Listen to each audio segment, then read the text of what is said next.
बिस्मिल्लाहिर्रहमानिर्रहीम, अस्सलाम वालेकुम। आज हम पाकिस्तान स्टॉक एक्सचेंज के बारे में कुछ बात करेंगे।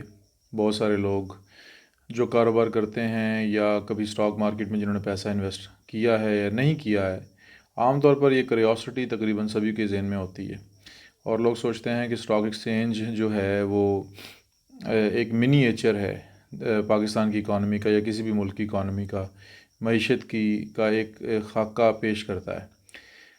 और वो किसी हद तक बात दुरुस्त है। मतलब वो खाका क्यों पेश करता है, उसकी वजह यह है कि स्टॉक मार्केट में, पाकिस्तान स्टॉक एक्सचेंज में तकरीबन 500 से ज़्यादा, 550 के करीब कंपनीज़ हैं जो लिस्टेड हैं, मौजूद हैं। और वो हर सेक्टर की कंपनीज़ हैं। सीमेंट सेक्टर भी है, ऑयल सेक्टर भी है, स्टील है, और सॉफ्टवेयर की कंपनीज़ हैं, फार्मास्यूटिकल कंपनीज़ हैं, ऑटोमोबाइल इंडस्ट्रीज़ की जो कंपनीज़ हैं वो मौजूद हैं। तो ज़ाहिर है अगर स्टॉक मार्केट का जो इंडेक्स है वो प्रोग्रेस कर रहा है, वो आगे बढ़ रहा है, तो इसका मतलब इन तमाम कंपनीज़ के जो शेयर्स हैं उनकी कीमतों में इजाफ़ा हो रहा है। और अगर उनकी कीमतों में इजाफ़ा आ रहा है तो एक ऑप्टिमिज़म, एक पुरुम्मीदी की फ़िज़ा उससे ज़ाहिर होती है, उससे ये एक तासुर बहरहाल मिलता है। तो खैर, इस पे आज हम कोशिश करेंगे कि बुनियादी तौर पर स्टॉक एक्सचेंज क्या चीज़ है, उसमें इन्वेस्टमेंट कोई करता है तो कैसे करता है, और इसके बारे में कुछ बुनियादी मालूमात आज हम कोशिश करेंगे इस वीडियो में कवर करें। जो मुमकिन है ये वीडियो में एक से ज़ायद, मतलब एक सीरीज़ की शक्ल में बनानी पड़े, क्योंकि ये टॉपिक काफ़ी वसी है और मैं नहीं समझता कि कुछ मिनट की वीडियो में स्टॉक मार्केट को कवर किया जा सकता है। ये पूरा एक सब्जेक्ट है, लोग इसमें मतलब डिग्रीज़ करते हैं, क्वालिफाई करते हैं। तो बहरहाल इसमें जो सबसे पहले स्टॉक मार्केट को समझने से पहले कंपनी को समझना ज़रूरी है। एक लफ्ज़ जो होता है कि फ़लाँ शख्स फ़लाँ कंपनी में काम करता है, तो इट इज़ वेरी इंपॉर्टेंट कि हम इसको समझें कि कंपनी क्या चीज़ है। इसको समझना हमारे लिए थोड़ा ज़्यादा ज़रूरी है। कारोबार की जो बुनियादी तौर पर शक्लें हैं पाकिस्तान में, दुनिया सारी में तकरीबन मोर और लेस, वो तीन बड़ी शक्लें हैं। एक सोल ट्रेडरशिप है, जिसमें एक आदमी अपना कारोबार करता है, चाहे वो उसकी रजिस्ट्रेशन करवाए या ना करवाए। कोई आदमी चाहे रेडी लगा रहा है, चाहे दूध दही की दुकान खोल के बैठ जाता है, या कोई ग्रॉसरी स्टोर खोल लेता है, तो वो सोल ट्रेडर है या सोल प्रोप्राइटर है। उसका जो काम है वो एक इंडिविजुअल का काम है। उसकी रजिस्ट्रेशन वो करवा सकता है, एज एन इंडिविजुअल कंपनी भी बना सकता है, जिसको हम प्राइवेट लिमिटेड में सिंगल मेंबर कंपनी कहते हैं। उससे बड़ी जो शक्ल है कारोबार की, वो पार्टनरशिप है, जिसको शराकत कहा जाता है, जिसमें दो या दो से ज़्यादा अफराद मिलकर कारोबार करते हैं। उसको फर्म के तौर पर रजिस्टर भी करवा सकते हैं। जो सबसे बड़ी शक्ल है कारोबार की, वो कंपनी है। और कंपनी के अंदर बड़ी दो ब्रांचेस हैं, private limited companies and public limited companies. Private companies stock market में काम नहीं करती, तो इसलिए हमारे टॉपिक में प्राइवेट कंपनीज़ को हम डिलीट कर देते हैं, वो इसमें एक्सक्लूड हो गई। तो जो हमारे पास जो चीज़ बची है वो है public limited companies. Public limited companies में भी एक तासुर, एक गलतफहमी ये होती है कि शायद ये सरकारी कंपनीज़ हैं। पब्लिक का लफ्ज़ हमारे जहनों में ये तासुर पैदा कर देता है कि ये सरकारी कंपनीज़ हैं, हालांकि ऐसा नहीं है। पब्लिक कंपनी से मुराद ये है कि ये वो कंपनीज़ हैं जिसमें पब्लिक, जनरल पब्लिक, आम आवाम अपना पैसा इन्वेस्ट करती है या कर सकती है। क्योंकि जो इनके हिस्सेस हैं, जो शेयर्स हैं, उस पर भी हम बात करेंगे, आसान लफ्ज़ों में बात करेंगे कि शेयर्स क्या चीज़ हैं, हिस्सेस क्या चीज़ हैं, वो जनरल पब्लिक इसमें ख़रीदती है। तो पब्लिक कंपनी में 7 अफराद हो सकते हैं कम से कम, और ज़्यादा से ज़्यादा पे कोई पाबंदी नहीं है, हज़ारों में भी हो सकते हैं इसके जो शेयर होल्डर्स हैं। तो शेयर क्या चीज़ है, पहले तो ये समझते हैं। आप यूँ समझिए कि एक कंपनी सीमेंट की कंपनी है जो बनाई गई है, और हम एक आसानी के लिए कहते हैं कि 10 लाख रुपया एक सरमाया है जो दरकार है उस कंपनी को स्टार्ट करने के लिए। इतना दरकार नहीं होता, ज़्यादा दरकार होता है, लेकिन ये एक आसानी से समझने के लिए मैंने इसको ये टर्म ली है। अब उस 10 लाख रुपए के सरमाए को अगर एक आदमी मुहैया नहीं कर सकता, मेरे पास इतने पैसे नहीं हैं, 2-4 लोग नहीं कर सकते, तो वो ये करते हैं कि उसके छोटे छोटे यूनिट्स बना देते हैं। 10 रुपये का एक यूनिट होता है और इस यूनिट को हम शेयर कहते हैं, या हिस्सेस का लफ्ज़ आपने सुना होगा, हिस्से से ये निकला है। यानी कंपनी के हिस्सेस, कंपनी के शेयर्स, वो एक यूनिट है जो उस 10 लाख का आपने किया। आमतौर पर पाकिस्तान में जो एक यूनिट की कीमत है 10 रुपये है, जिसको हम फेस वैल्यू भी कहते हैं, पार वैल्यू भी कहते हैं, जो उस शेयर के फेस पे लिखी होती है। जिस तरह 100 रुपये के नोट के ऊपर 100 रुपया लिखा होता है, डॉलर का $1 जो बिल है उसके ऊपर 1 लिखा हुआ है, तो उसकी फेस वैल्यू है, जो उसके चेहरे वैल्यू की, लेकिन वो उससे ज़्यादा कीमत पर भी बिकता है, उससे कम कीमत पर भी बिकता है। कंपनी की रेप्यूटेशन के हिसाब से, कंपनी की साख के हिसाब से उसकी जो फ़रोख्त है कीमत जो है वो ज़्यादा या कम हो सकती है। तो अगर इसकी मिसाल को मैं थोड़ा सा दोबारा एक्सप्लेन करूं तो 10 लाख रुपए अगर सरमाया है तो 10 रुपए का एक शेयर हुआ तो 1 लाख शेयर्स बनेंगे, 1 लाख यूनिट्स बनेंगे। जिस तरह 100 रुपये के नोट के आप 100 टुकड़े कर सकते हैं ना, एक एक रुपये के 100 यूनिट बनाए जा सकते हैं। इसी तरह से 10-10 रुपये वाले 1 लाख यूनिट बनेंगे। और अगर मेरी कैपेसिटी 100 शेयर्स खरीदने की है तो मैं 100 खरीद लूँगा, किसी की 500 खरीदने की वो 500 खरीद लेगा, किसी की 1000 खरीदने की वो 1000 खरीद लेगा। कोई 1 लाख में से 50,000 शेयर्स खरीद लेता है तो वो समझें वो 50,000 शेयर्स का मालिक है, यानी 50% मालिक है उस कंपनी का। कंपनी के शेयर्स में उसका 50% हिस्सा है, आधी कंपनी का वो मालिक, आसान लफ्ज़ों में यूँ कह लेते हैं। तो अगर ये शेयर 10 रुपये से ऊपर ट्रेड होता है स्टॉक मार्केट में, इसको उस कीमत से ज़्यादा पे बेचा जाता है तो उसको कहा जाता है कि ये शेयर प्रीमियम पे ट्रेड हो रहा है प्रीमियम पे। और अगर 10 से कम इसकी कीमत पे इसको बेचा जाए, ये मार्केट में इसका रेट इससे कम हो जाए कंपनी की रिप्यूट अच्छी ना होने की वजह से या किसी भी रीज़न से, तो उसको कहा जाता है कि ये डिस्काउंट पे ट्रेड हो रहा है। और अगर 10 पे बिक रहा है तो ज़ाहिर है वो एट पार है। तो पाकिस्तान में जो कंपनीज़ काम कर रही हैं सीमेंट में, जिस तरह चले मैं कुछ नाम लेता हूँ, जिस तरह डीजी सीमेंट है, मैपल लीफ है, और भी बहुत सारे ब्रांड्स हैं। बैंक्स बहुत सारे पाकिस्तान में जितने भी बैंक्स हैं all of them are public limited companies. HBL है, UBL है, एलाइड बैंक है, मीज़ान बैंक है, इस्लामिक बैंकिंग में चले जाएँ बैंक इस्लामी है, आप इनके शेयर्स भी ख़रीद सकते हैं।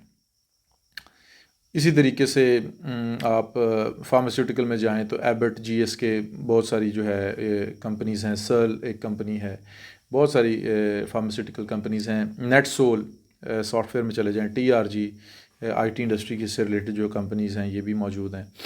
फर्टिलाइज़र्स में जाएं तो FFC फौजी फर्टिलाइज़र, एंग्रो फर्टिलाइज़र बहुत स्टेबल और बहुत अच्छी कंपनी समझी जाती हैं जो डिविडेंड पे करती हैं, निस्बतन इनमें कम रिस्क इन्वॉल्व होता है। तो अब इसमें प्रोसीजर क्या होता है, इस पर थोड़ी सी बात करते हैं। आमतौर पर जिस तरह आप एक बैंक में अपना अकाउंट खुलवाते हैं, इसी तरह से इन्वेस्टमेंट बैंक्स जो बने हुए हैं, समिट इन्वेस्टमेंट है या AKD एक बहुत बड़ा नाम है, या JS इन्वेस्टमेंट है, और भी बहुत सारे मार्केट में मौजूद हैं। उनमें आप अपना बैंक अकाउंट जिस तरह खुलवाते हैं इसी तरीके से आप अपना अकाउंट खुलवाते हैं। अकाउंट खुलवाने के बाद उसमें एक सर्टेन अमाउंट है, चाहे वो 5,000 है चाहे वो 50,000 है, आप एक डिपॉज़िट करते हैं उसमें, और फिर वो रकम आपके अकाउंट में मौजूद है और उस रकम की मदद से आप ट्रेड कर सकते हैं, ख़रीदो फ़रोख्त कर सकते हैं, स्टॉक मार्केट के शेयर्स की परचेज़ और सेलिंग कर सकते हैं। शेयर्स ख़रीदना अब बहुत आसान है, फ़िज़िकल शेयर्स की बजाय इलेक्ट्रॉनिकली शेयर्स ख़रीदे जाते हैं। मोबाइल फ़ोन आपके पास मौजूद है, स्मार्टफोन के ऊपर आप ट्रेडिंग कर सकते हैं, ख़रीद भी सकते हैं, शेयर्स बेच भी सकते हैं। लैपटॉप के अंदर इनकी ऐप्स मौजूद हैं, उस पर ख़रीद कर सकते हैं, बेच भी सकते हैं। सुबह तकरीबन 9:30 बजे मार्केट ओपन है और 3:30 बजे तक ये कंटिन्यूसली वर्क करती है। फ्राइडे में ब्रेक होता है, बीच में 4:30 तक फिर मार्केट चली जाती है। बाकी दिनों में 5 दिन जो है सैटरडे संडे के अलावा स्टॉक मार्केट जो है वो ऑपरेट करती है। और आपकी स्क्रीन पर शेयर्स की जो कीमतें हैं वो आ रही होती हैं, और जो जिन शेयर्स की कीमतों में इजाफा होता है वो ग्रीन में आमतौर पर उनको शो किया जाता है, जिनकी कमी शेयर्स की कीमतों में कमी हो रही होती है उनको रेड में शो किया जाता है।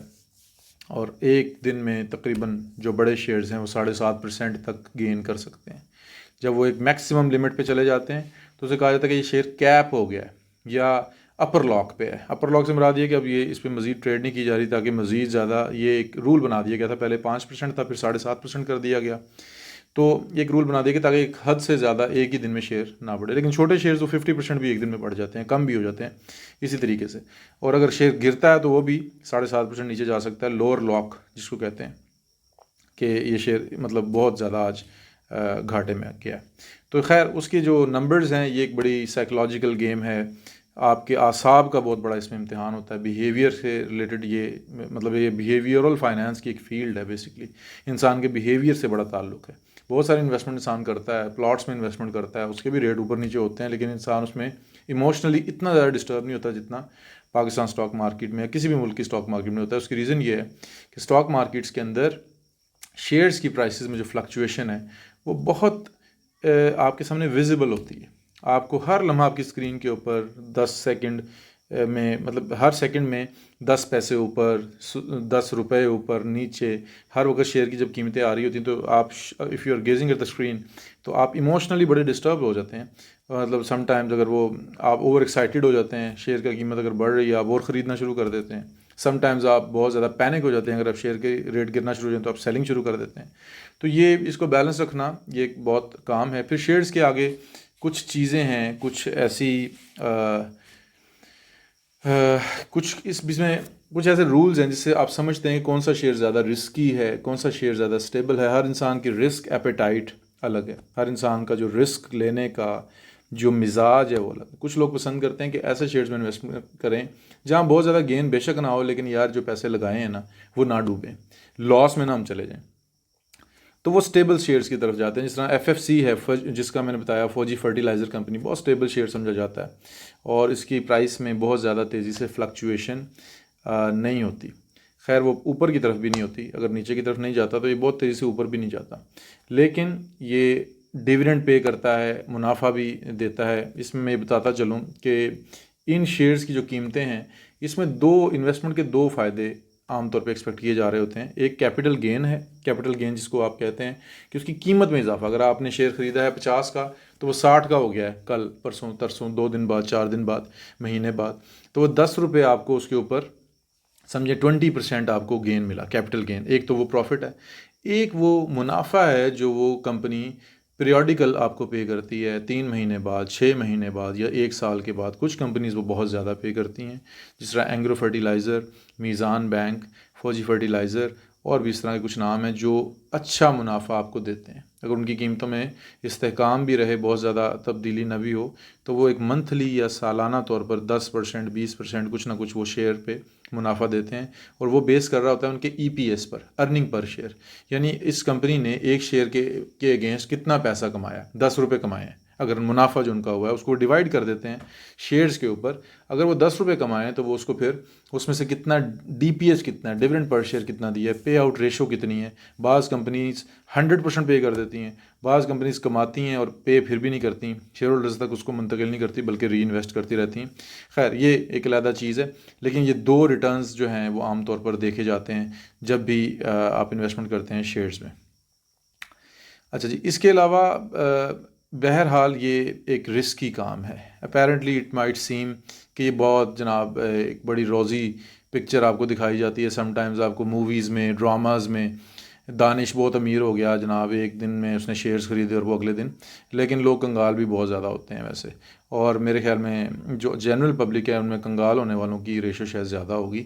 और या तो बहुत जो एक्सपर्ट हैं, जो बड़ी इंट्रिकेट चीज़ों को समझते हैं, बड़ी डिटेल्ड नॉलेज रखते हैं, उनकी ओपिनियन के बारे में वो एक वाइज इन्वेस्टमेंट डिसीजन कर सकते हैं, हर कोई नहीं कर सकता।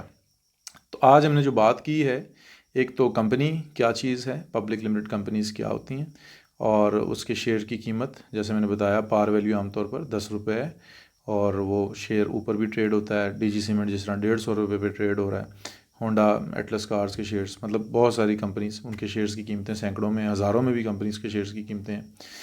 और फिर उसमें इन्वेस्टमेंट किस तरीके से कर सकते हैं, आप अकाउंट ओपन करवा सकते हैं आप, फिर उसके बाद वो आपको एक लॉगिन पासवर्ड दे देते हैं। आपके मोबाइल फ़ोन में एक ऐप होती है, और जिस तरह से मोबाइल्स की बैंकिंग ऐप्स काम करती हैं, इसी तरीके से इनकी भी ऐप्स काम करती हैं, और आप उसमें उसकी मदद से ख़रीद भी सकते हैं शेयर्स, बेच भी सकते हैं। आमतौर पर 500 शेयर्स जो हैं या 1000 शेयर्स ये इनकी परचेज़ की जाती है, और ऑर्डर उस पर प्लेस कर दिया जाता है मार्केट के रेट को देखते हुए, और मुनाफा होता है, लोग सेल कर देते हैं और अमाउंट जो है उनको क्रेडिट हो जाती है। कुछ माइनर से चार्जेस होते हैं जो कंपनीज आपसे लेती हैं, कुछ गवर्नमेंट भी टैक्सेस लेती है। अगर आपने प्रॉफिट कमाया शेयर पर तो कैपिटल गेन टैक्स भी आपसे चार्ज किया जाता है।